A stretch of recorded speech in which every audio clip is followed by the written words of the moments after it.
Os dados deste artigo foram obtidos do compêndio As Maravilhas da Matemática, cujo autor é Malbatarran, O Mistério da Alta Matemática das Abelhas.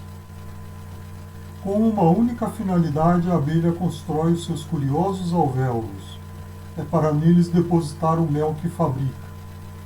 Esses alvéolos são feitos de cera, levadas, afirmam os sábios pesquisadores, por um instinto admirável.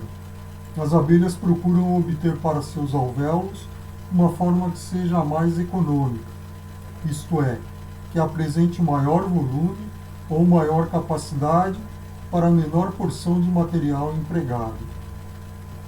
Dentro desse plano de trabalho, é preciso que a parede de um alvéolo sirva também ao alvéolo vizinho. Logo, o alvéolo não pode ter forma cilíndrica, pois, do contrário, não haveria paredes comuns e o desperdício de material seria enorme. Era preciso, pois, para o alvéolo, adotar uma forma prismática. A forma prismática dos alvéolos. Os prismas, os alvéolos, devem encher totalmente o espaço, sem deixar interstícios. As paredes devem ser comuns. Os únicos prismas regulares que podem ser justapostos sem deixar interstícios são o prisma triangular, o prisma quadrangular e o prisma hexagonal. Desses três prismas regulares, qual será o mais econômico? Em outras palavras, qual dos três prismas, tendo essas áreas laterais iguais, apresenta maior volume? Prisma hexagonal, o mais econômico. As três únicas maneiras com que podemos fechar o espaço com prismas regulares e iguais, sem deixar interstícios, são: A. Com prismas quadrangulares iguais, ângulo de 90 graus. B. Com prismas triangulares regulares iguais, ângulo de 60 graus. C. Com prismas hexagonais regulares iguais, ângulo de 120 graus. O prisma mais econômico é o prisma hexagonal, pois é aquele que apresenta para o mesmo gasto de material maior volume, isto é, maior capacidade. Ou seja, a forma hexagonal é a mais econômica. Aqui temos como são colocados, para maior economia de espaço, os alvéolos das abelhas. A parede de um alvéolo serve para outro alvéolo. Não há entre os alvéolos espaço perdido. O problema das abelhas, porém, não está terminado. Como fechar os alvéolos para conseguir a máxima economia de material? Já nesse ponto, o problema torna-se mais delicado, pois só pode ser resolvido com os recursos da trigonometria e do cálculo infinitesimal, teoria dos máximos e mínimos. A fórmula adotada pela abelha geômetra foi a seguinte: o fundo de cada alvéolo é formado de 3 losangos iguais. Com essa forma rômbica, em vez de fundo raso, plano, as abelhas economizam um alvéolo em cada 50. Em milhões e milhões de alvéolos, essa pequena economia de 1 em 50 é incalculável. Eis como as abelhas colocam seus alvéolos hexagonais. Esses alvéolos, para maior economia de material, são fechados por 3 losangos iguais. O valor constante do ângulo agudo de um losango de fechamento causou sério debate entre teólogos, naturalistas e matemáticos. A precisão das abelhas na construção dos alvéolos impressiona matemáticos e físicos. Sim, o sistema de fechamento com 3 losangos é o mais econômico. O físico René Antoine Féchamp de Reimer, 1683 a 1757, notou que, no losango de fechamento, o ângulo agudo era constante, não variável. O fato intrigou Reiner que mandou buscar alvéolos na Alemanha, na Suíça, na Inglaterra, no Canadá e até na Guiana. E todos apresentavam o losango de fechamento com o mesmo ângulo. O astrônomo francês Jean-Dominique Maraldi, 1709 a 1788, mediu com maior precisão o tal ângulo agudo e achou 70 graus e 32 minutos em todos os alvéolos. O ângulo obtuso seria o suplemento e media, portanto, 109 graus e 28 minutos. A constância do ângulo 70 graus e 32 minutos em todos os alvéolos impressionou Reimer.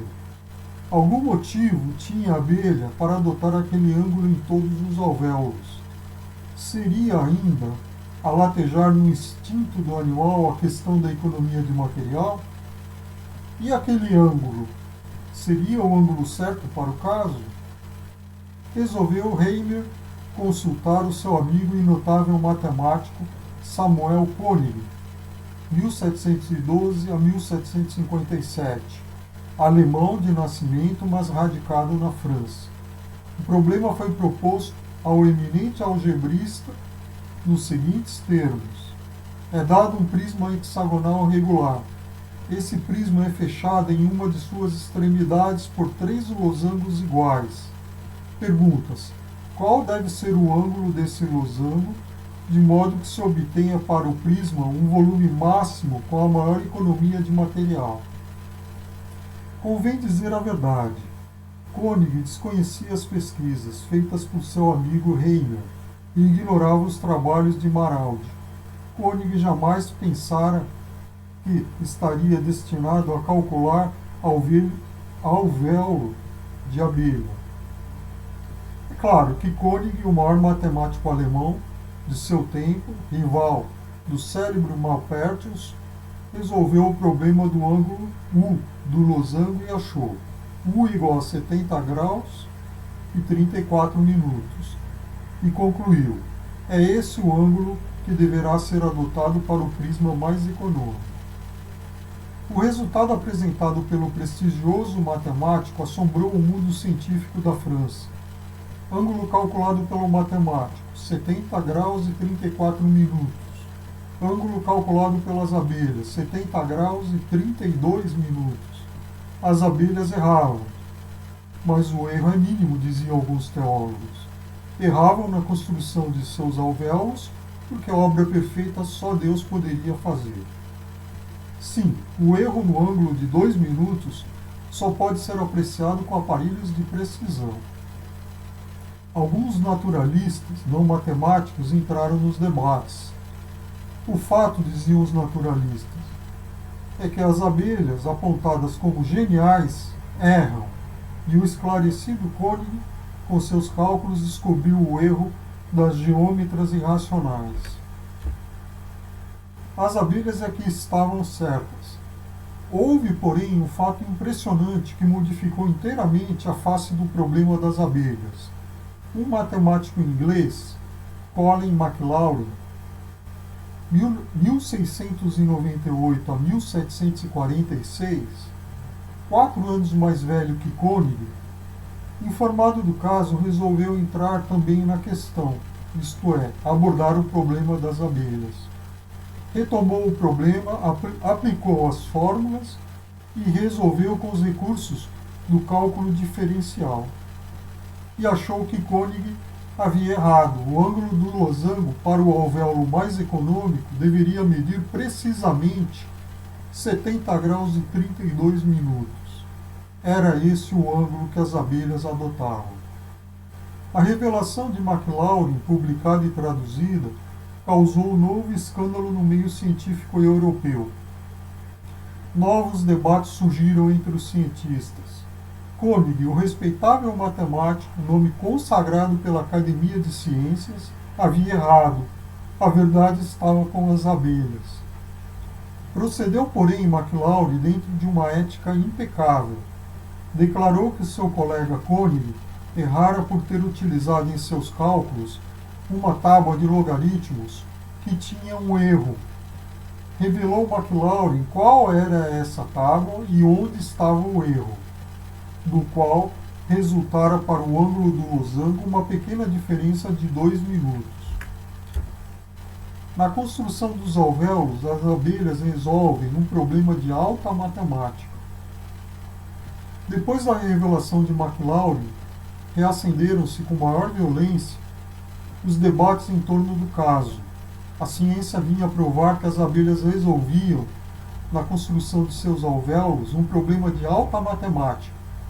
Primeiro, calculavam o volume V do prisma em função do ângulo X do losango de fechamento. Esse cálculo é complicadíssimo. Segundo, tomavam a derivada de V em relação a X, operação bastante trabalhosa. Terceiro, igualavam a zero essa derivada e resolviam a equação trigonométrica resultante. Essa equação só podia ser resolvida com auxílio de logaritmos. Em relação ao índice da dificuldade desse problema, podemos garantir o seguinte: o curso de matemática da escola primária até o fim do científico, feito durante 11 anos, não fornece a um jovem bastante aplicado e inteligente recursos suficientes para que ele possa compreender e resolver o problema das abelhas, isto é, o problema completo que as abelhas resolvem quando constroem os seus alvéolos. As abelhas resolvem um problema de alta matemática, são geômetras, e essa espantosa capacidade matemática das abelhas é um mistério para a ciência, mistério que os sábios jamais poderão desvendar. Fonte: Malba-Tarran, As Maravilhas da Matemática, 6ª edição, 1987, edições Bloch. Malba-Tarran é o heterônimo do escritor Júlio César de Melo e Souza,